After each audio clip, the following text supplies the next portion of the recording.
Assalamualaikum warahmatullahi wabarakatuh. Selamat siang, Talas Beneng Loves ya. Kali ini saya berada di tempat pengolahan lahan. Ya, pengolahan lahan ini nantinya akan ditanami tanaman talas beneng ya. Nah, untuk itu kita mau ngobrol-ngobrol sedikit sama yang mau budidaya, yaitu Bapak Anies, untuk sharing untuk apa untuk kedepannya ini ya, bagaimana cara budidayanya. Oke, kalau gitu mari kita simak. Ya, kita sudah bertemu dengan Bapak Anies dan Bapak Jauhar ya. Sekarang saya mau ngobrol-ngobrol dengan Bapak Jauhar ya. Ini mengenai lahan seluas ini kira-kira mau ditanami apa ini sama Bapak Jauhar? Ya, Bapak Jauhar. Oh, Nah, iya. ini kira-kira luasan lahan ini berapa hektar, Pak?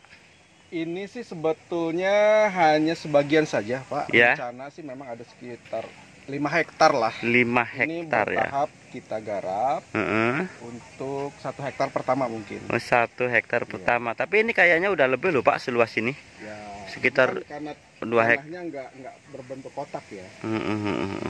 Nah, ini Pak, tanah luasan seperti ini diolahnya dengan menggunakan Beko. alat berat ya, seperti beko kayak gini nih. Ini berapa hari nih, Pak? Ini kita sudah kerjakan 8 hari mungkin, Pak. 8 hari udah. Untuk menggarap 1 hektar lahan ini ya lumayan lah untuk efisiensi waktu dan biaya.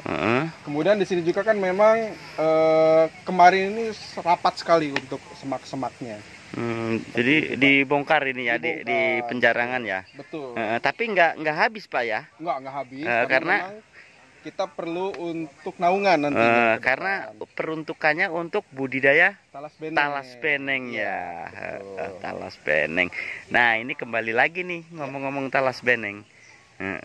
Apa sih Pak motivasinya untuk punya niatan atau untuk budidaya talas beneng, Pak? Ya, kalau untuk motivasi sih intinya orang usaha kan pengen ada untung ya, Pak ya. Iya, betul sekali. Kalau dari analisa usaha yang sudah saya coba dalami, ini memang kemungkinan besar untungnya besar. Itu motivasi yang namanya usaha di talas beneng. Kemudian dari perawatan tidak terlalu rewel. Oh, gitu ya. Untuk nanam talas beneng ini beda mungkin dengan komoditas tanaman yang lain. Kemudian dari segi pasar kita sudah jelas ada pasarnya, Pak. Jadi ini memang tidak hanya untuk domestik, tapi kita sudah ada pintu ke luar juga. Ini mungkin nanti untuk masalah surat menyurat dan dokumen itu tadi tinggal menyesuaikan dengan eksportir kita. Oh, gitu. Ini jadi larinya ke ekspor bukan lokal, Pak ya? Lokal banyak diminati. Ekspor juga, cuma memang kalau untuk ekspor ini nanti berupa bahan setengah jadi, minimal berupa tepung atau chips atau frozen. Luar biasa ya. Itu memang posisinya tanaman ini Pak ya, sudah banyak diminati dari sini, Pak. Kalau sudah banyak diminati sudah, karena awalnya dulu kan hanya talas-talasan, Pak. Iya. Tapi ini memang untuk talas beneng komoditas baru mungkin yang sekarang sedang gencar dibudidayakan. Gitu. Karena memang ini untuk ketahanan pangan juga, Pak. Oh iya. Terus syarat-syaratnya apa ini, Pak, kalau budidaya ini? Contohnya dari lahannya, terus dari bibitnya, dari mananya itu menurut Bapak itu gimana itu, Pak? Jadi begini, kalau untuk talas beneng ini syarat utama mungkin dari ketinggian diperhatikan. Ya. Kemudian perlu ada naungan. Ya. Makanya ini kan tidak dibabat habis ya, Pak ya. Ya. Karena talas beneng ini dia senang dengan kondisi yang lembab. Ya. Kemudian kondisi tanahnya terutama keasaman, pH tanah ini harus di atas 5,5 seperti itu. Itu yang ideal ya, yang saya tahu ya, Pak ya. Ya. Seperti itu. Terus untuk bibitnya juga, Pak. Untuk bibit ini saya memang sudah ada koordinasi lah, saya nanti beli bibitnya dari kelompok tani yang menangkarkan khusus untuk bibit talas beneng. Jadi memang kualitasnya sudah teruji lah, sudah ada sertifikasinya. Oh, bisa dikatakan bibit unggul ya, Pak ya? Bibit unggul, betul. Karena kalau dari bibit liar yang saya tahu dan saya pernah baca-baca gitu. Yeah. Jadi kan ada yang namanya kandungan asam oksalatnya itu tinggi sekali kalau yang dari liar. Ini kalau misalnya dikonsumsi oleh manusia atau oleh kita lah gitu, itu kasihan ginjal kita Pak dalam mencernanya nanti. Bisa rusak kalau ada penumpukan itu, ada asam oksalatnya itu. Memang spesifikasinya memang sudah teruji Pak ya, dari sudah ada uji labnya betul. Dari penangkarannya juga dari awalnya ya. Betul, makanya saya berani bongkar lahan seperti ini. Karena memang ke depan ya insya Allah sudah ada gambaran pintunya bagaimana untuk pasar. Luar biasa Bapak, ini sebagai motivasi ya, inspirasi kita juga untuk gambaran-gambaran depannya. Karena bisa dikatakan kayaknya si talas beneng ini varietas baru ya Pak ya. Karena kalau kayak contohnya jagung, singkong itu kan sudah lama ya Pak ya, udah mau masyarakat. Tapi ini kan masih banyak juga yang belum tahu ya Pak ya. Ya betul. Jadi cara budidayanya dan bagaimana pengolahannya serta kegunaannya untuk apa itu mungkin masih banyak yang awam ya. Betul. Jadi memang kalau untuk varietas talas beneng ini masih baru, tetapi kalau varietas talas-talasan lain mungkin sudah banyak ya, seperti talas Bogor, ada mungkin talas Sente dan Belitung, itu kan sudah banyak dikonsumsi juga untuk pangan. Nah, sedangkan untuk hasil olahan dari talas beneng ini bermacam-macam Pak. Kalau misalnya kita ingin mengolah menjadi bahan untuk dikonsumsi langsung, itu bisa dibuat keripik. Iya, jadi tidak harus skala pabrikan, skala rumahan juga bisa, UMKM bisa. Kita berdayakan ibu-ibu misalnya. Panen. Tapi gitu. enggak gatal itu Pak. Kata orang yang ini katanya gatal itu Pak. Ya makanya kita beli bibit yang berkualitas, yang sudah ada sertifikasinya, karena di sana sudah ada uji labnya bahwa tingkat gatalnya ini sudah jauh menurun dibanding yang bibit liar Pak. Oh gitu ya, mantap, luar ini biasa. Sudah saya buktikan, saya sudah makan mentahnya loh Pak, itu nggak gatal sama sekali. Oh gitu. Iya. Nah ngomong-ngomong Bapak ini mendalami atau belajar tentang karakteristik talas beneng itu berapa bulan Pak? Sebelum saya terjun untuk tanam langsung talas beneng ini, saya cari tahu dulu Pak.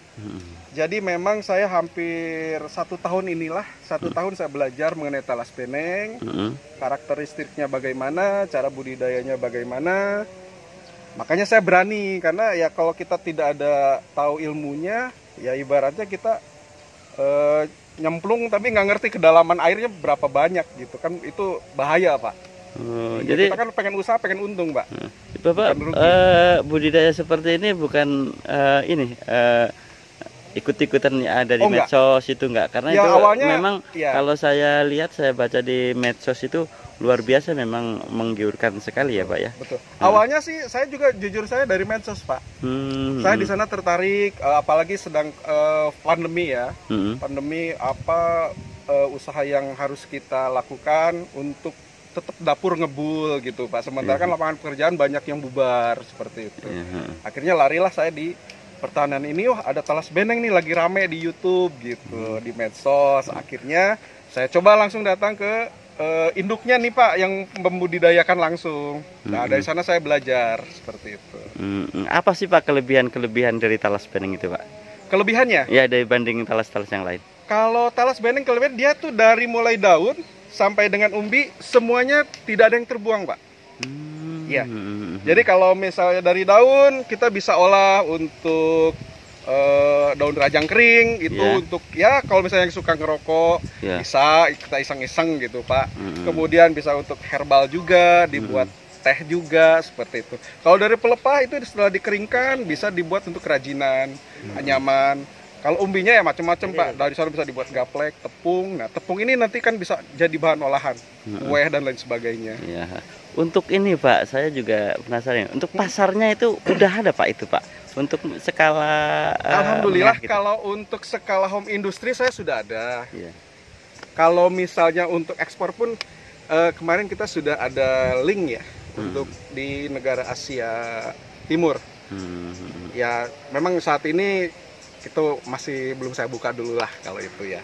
Karena belum panen gitu ya? Karena belum panen, kemudian nantilah kita kalau misalnya sudah ada informasinya ya pasti kan semua juga dikasih tahu ada informasi. Iya luar biasa, ini benar-benar sebagai motivasi nih Pak ya. Siap.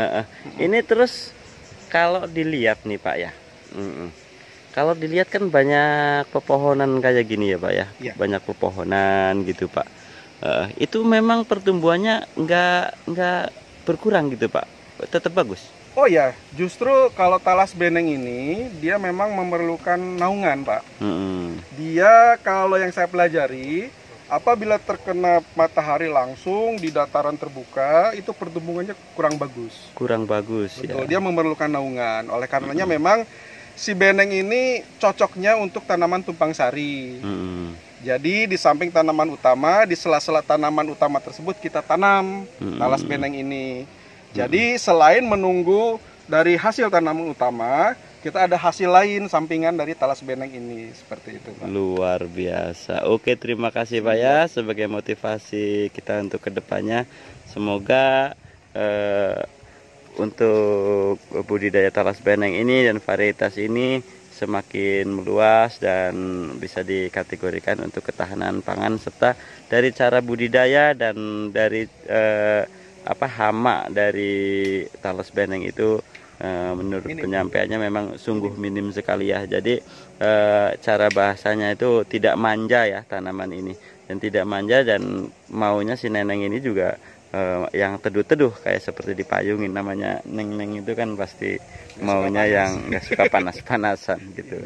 Oke, terima kasih rekan-rekan talas beneng lovers ya untuk perbincangan kita. Semoga menjadi motivasi, dan untuk mengenai informasi seputaran talas beneng, silahkan komen di tempat yang disediakan di bawah ini. Oke, terima kasih. Wassalamualaikum warahmatullahi wabarakatuh. Dadah.